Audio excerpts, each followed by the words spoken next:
O'zbekistonda olib borilayotgan keng ko'lamli islohotlar iqtisodiyotning barcha sohalarida, ayniqsa hududlarni kompleks rivojlantirish, investitsiyalarni jalb etish va aholi bandligini ta'minlash yo'lida o'z samarasini bermoqda. Investitsiya dasturlari doirasida amalga oshirilayotgan loyihalar natijasida yangi ishlab chiqarish quvvatlari yaratilmoqda. Eksport hajmlari ortib boryapti.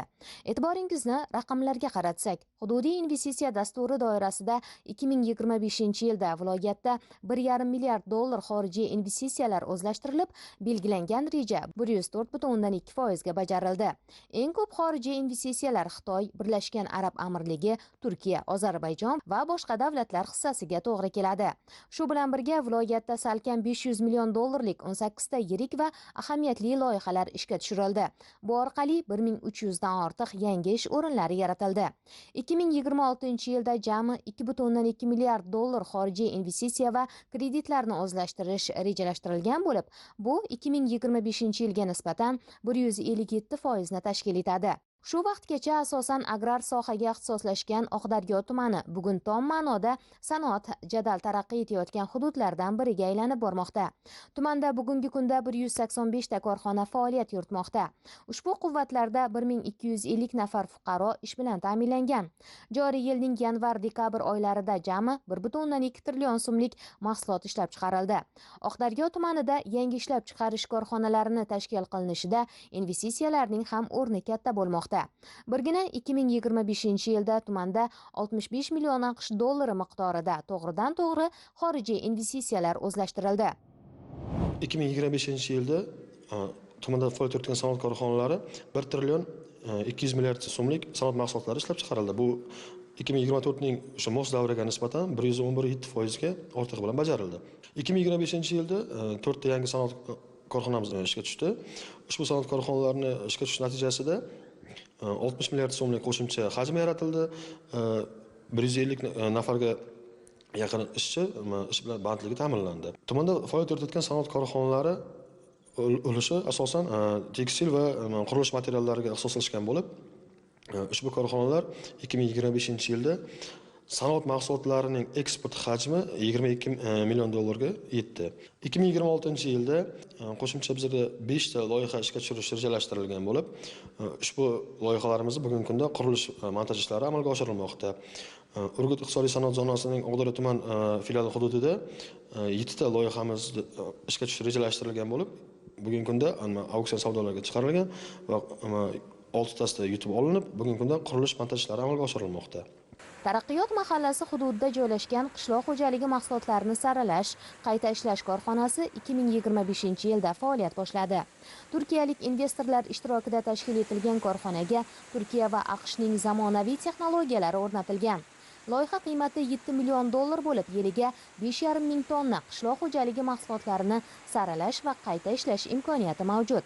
Mahsulotlar Braziliya, Gollandiya, Germaniya, Ozarbayjon, Ukraina, Rossiya va Polsha kabi davlatlarga eksport qilinmoqda. Biz ushbu yo'nalishda 30 yildan buyon faoliyat yuritamiz. Asosiy maqsadimiz O'zbekiston mahsulotlarini butun dunyoga tanitishdan iborat. Faoliyatimiz doirasida barcha investitsiyalarimizni O'zbekistonga yo'naltirishga qaror qildik. Asosiy bozorlarimiz Yevropa mamlakatlaridan tashqari Braziliya, Avstraliya, Amerika va Ozarbayjon hisoblanadi. Biz u yerdagi mijozlarimizga avvalo O'zbekistonning uzum navlarini tanitishni boshladik. Mijozlarimiz uzumlarimizni umuman olganda O'zbekiston mahsulotlarini yuqori baholadi va natijada buyurtmalar soni oshib bordi.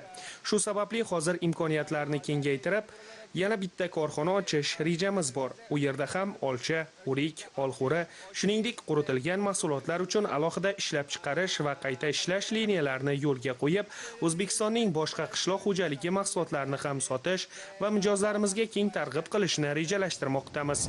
Mazkur korxonaning ish boshlashi bilan Oqdaryo va qo'shni tumandagi 50 nafardan ortiq fuqaroning bandligi ta'minlandi. Yurtimizda amalga oshirilayotgan islohotlar, aholi bandligini ta'minlash yo'lidagi ishlar va yangi korxonalarning faoliyat boshlashi natijasida ko'plab fuqarolar bugun o'z hayotidan, yaratilgan sharoit va olayotgan maoshidan mamnun. Ishimiz o'zimizga yoqadi. Sharoitlari hammasi yaxshi, oyliklarimiz vaqtida olamiz. Biz xursandmiz, uylarimizga yaqin, shu uyimiz atrofida katta korxonalar borligidan xursandmiz.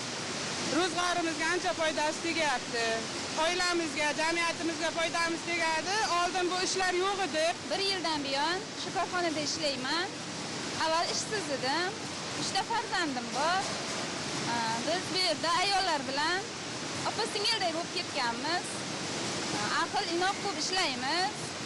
Kiygan mayizlarni yuvib, qadoqlab, chet davlatlarga yuboramiz, eksport qilamiz. Albatta, mazkur korxonada har bir jarayonga alohida e'tibor qaratiladi.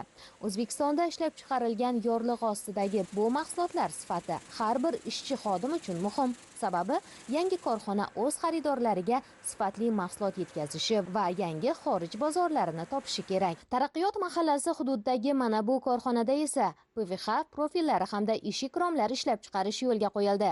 Loyiha qiymati 50 milliard so'm bo'lgan korxona 2025-yil so'ngida ish boshladi. Mahsulotlar Afg'oniston, Turkmaniston, Tojikiston va Qirg'iziston davlatlariga eksport qilinmoqda. Yillik quvvati 45 milliard so'mlik mahsulot ishlab chiqarish bo'lgan korxonada ayni vaqtda 60 nafar fuqaroning bandligi ta'minlangan. Kelgusida bu ko'rsatkich 200 nafarga yetkaziladi. Ahamiyatlisi, ushbu korxonada mehnat qilayotgan yoshlarning ko'pchiligi yaqin yillargacha ishsiz edi. Endilikda taraqqiyot mahallasida yangi imkoniyatlar, ya'ni haqiqiy taraqqiyot boshlangan. Mana shu sex Yevropa texnologiyasi asosida keltirilib tashkil topilgan. Bu sexda laminatsiya ishlari bajariladi. Mana bu chiqib kelayotgan profillarga qoplama, laminatsiya qoplamasi bilan qoplanib, sexlarga yuboriladi. Bir kunda 1000 donagacha qilishimiz mumkin. Zamonaviy texnologiya qo'ygandan keyin yoshlar ishlaydi. Yoshlar yaxshi mutaxassis bo'lib yetishyapti. Oylik maoshlarimiz yaxshi, sharoitlarimiz yaxshi. Yoshim 23 ta. Bundan oldin Urgut tumanida dehqonchilik bilan shug'ullanganmiz. Bog'dorchilik, uzumchilik bilan. Hozirda bu korxona ochilgandan beri mana shu yerda faoliyat yuritaman. Bizning vazifamiz mana shu stanoklarda turli xil mahsulotlarga laminat yopishtirish. Oyliklarimiz juda ham yaxshi, vaqtida oyliklar to'lanadi. Bizga o'xshagan yoshlar juda ham ko'plar shu yerda hozirda ish yuritmoqda. Ishimiz juda ham ajoyib. Hamma narsa vaqtida beriladi. Ishlarimiz qulay va oson. Bizning mahsulotlarimiz nafaqat O'zbekiston, balki chet el davlatlarga ham eksport bo'lib, eshik, deraza, romlar ishlab chiqariladi. Elimizga, yurtimizga foydamiz tegayotganidan juda ham xursandman. Yana tahlillarga e'tibor qaratsak, Oqdaryo tumanida 2025-yilda 34,9 million AQSh dollari miqdorida mahsulotlar eksporti amalga oshirildi. Shundan 23,5 million AQSh dollari sanoat mahsulotlari va 11,4 million AQSh dollarini qishloq xo'jaligi mahsulotlari tashkil etadi. Bugungi kunda hududdagi 30 dan ortiq eksportyor korxona tomonidan 20 dan ortiq davlatlarga eksport amalga oshirib kelinmoqda. Ushbu ko'rsatkich joriy yilda yanada ortadi. Tumandagi Po'latdarxon mahallasi hududidagi mana bu korxona 2023-yilda tashkil etilgan. Dastlab 30 nafar ishchi bilan ish boshlagan korxonada bugun 110 nafar fuqaro ishlaydi. Joriy yilda yana 100 nafar fuqaroning bandligi ta'minlanadi. Italiya va Turkiya texnologiyalari asosidagi korxona kuniga 30 ming juftgacha paypoq mahsulotlari ishlab chiqaradi. Qo'shimcha tarmoqning ishga tushishi bilan bu ko'rsatkich 60 mingtaga yetkaziladi. Germaniya davlatiga bir 3 ta klientimiz bor, shularga eksport qilyapmiz. Rossiyani katta brendlarga sotyapmiz. Yaxshi, Xudoga shukr. ishimiz ketyapti. Prezidentimizga rahmat. Mana shunaqa imkoniyatlar berib bizlarga subsidiyalar bor. O'shandan ham biz foydalanyapmiz. Yana ham zavodimizni kattalashtirish arafasida turibmiz. Yana ham kattalashtiramiz, Xudo xolasa nasib bo'lsa.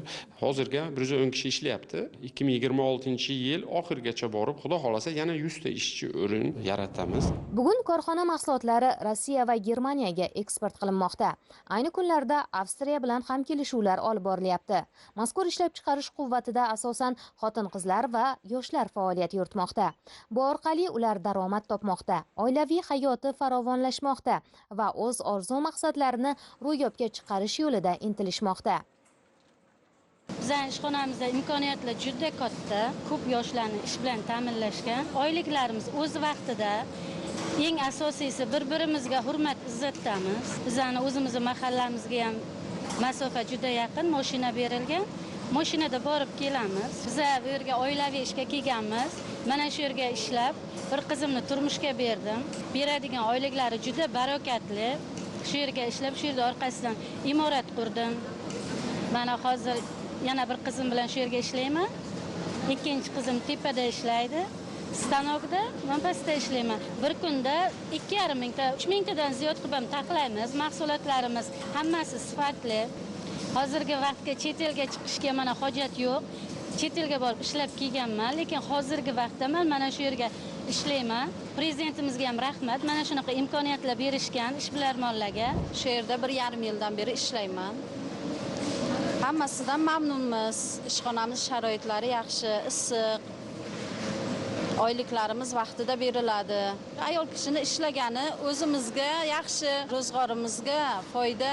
Italiya va Turkiya texnologiyalari shiddat bilan ishlaydi. Uni yoshlar boshqaradi. Har bir jarayon nazorat qilinadi.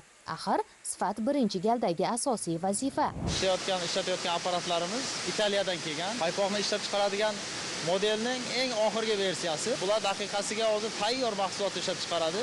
5 daqiqaga bir parani bemalol ishlab chiqaradi. Modelga bog'liq. Katta, uzun, kichik nasklar, masalan, ayollarimiz uchun, erkaklarimiz uchun modellarimiz bor. Bu kabi loyihalar viloyatning Samarqand tumanida ham o'z natijalarini beryapti. 2025-yilda 85 ta korxona tomonidan 155 turdagi 165 million dollarlik mahsulotlarning eksporti amalga oshirildi.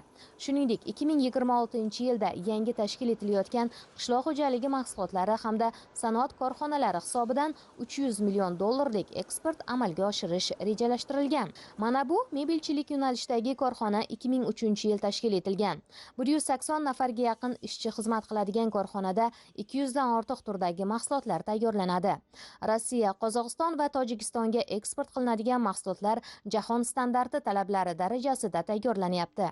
Yiliga 30 milliard so'mlik mahsulot ishlab chiqariladi va uning 20% eksportga yo'naltiriladi. Yurtimizda yaratib berilayotgan imkoniyatlardan bugun tadbirkorlar mamnun. Masalan, o'tgan yili 600 ming dollar qiymatidagi kredit olindi va uskuna hamda xom ashyo keltirildi. Ayni kunda Xitoy, Italiya, Rossiya uskunalaridan foydalanilyapti. Ahamiyatlisi hudud ahlining bandligi ta'minlanyapti. Kasblar kollejini bitirib chegishga kelganman. Oyliklar yaxshi va o'z vaqtida beradi. O'zimiz chiqargan mevalarni, xom ashyolarni ko'rib xursand bo'laman. Bizda chiqargan narsalar xorijga eksport bo'ladi. Kelajakda rejam men o'zim mana xususiy katta sex ochmoqchiman. Ko'plab odamlarni ishlar bilan band qilish rejam bor. Shu yerlarda ishlab, orzularimizni oshirib, chetga chiqmasdan ishlasa bo'ladi. Gazchilar mahallasi hududidagi mana bu korxona 2014-yilda tashkil qilingan. Metall va tunika mahsulotlariga ishlov berish yo'nalishida faoliyat olib boradigan korxonada 40 nafardan ortiq fuqaroning bandligi ta'minlangan. Bu yerda kuniga 7-8 tonna metall va tunika xom ashyosiga ishlov beriladi. Eng muhimi, yurtimizda olib borilayotgan islohotlar natijasida ko'plab fuqarolar o'zimizda ishli, daromadli bo'lishmoqda. Mazkur korxonada ishlagan ishchilarning ko'pchiligi ham yaqin yillargacha xorijda edi. Samarqand viloyati Pastorg'om tumanidanman. Rossiya Federatsiyasida 6 yil ishlab kelganman. Hozirda 2 yildan ko'proq shu yerda faoliyat yurityapman. Yangi texnologiyalar asosida ishlab kelamiz. Chetda topgan pulni shu yerda topsa ham bo'ladi. Viloyatda amalga oshirilayotgan investitsiya loyihalari nafaqat sanoat va qishloq xo'jaligi sohalarini rivojlantirmoqda, balki minglab fuqarolarning bandligini ta'minlab, ularning hayot sifati yaxshilanishiga xizmat qilmoqda. Yangi texnologiyalar, eksportbop mahsulotlar va xalqaro hamkorlikka asoslangan korxonalar yurtimiz iqtisodiyotining barqaror o'sishini ta'minlamoqda. Eng muhimi, bu jarayonlarda inson manfaati, uning mehnati va farovon hayoti ustuvor ahamiyat kasb etmoqda. Ayni shu maqsadga qaratilgan islohotlar esa O'zbekistonni ishonch bilan farovonlik sari yetaklamoqda.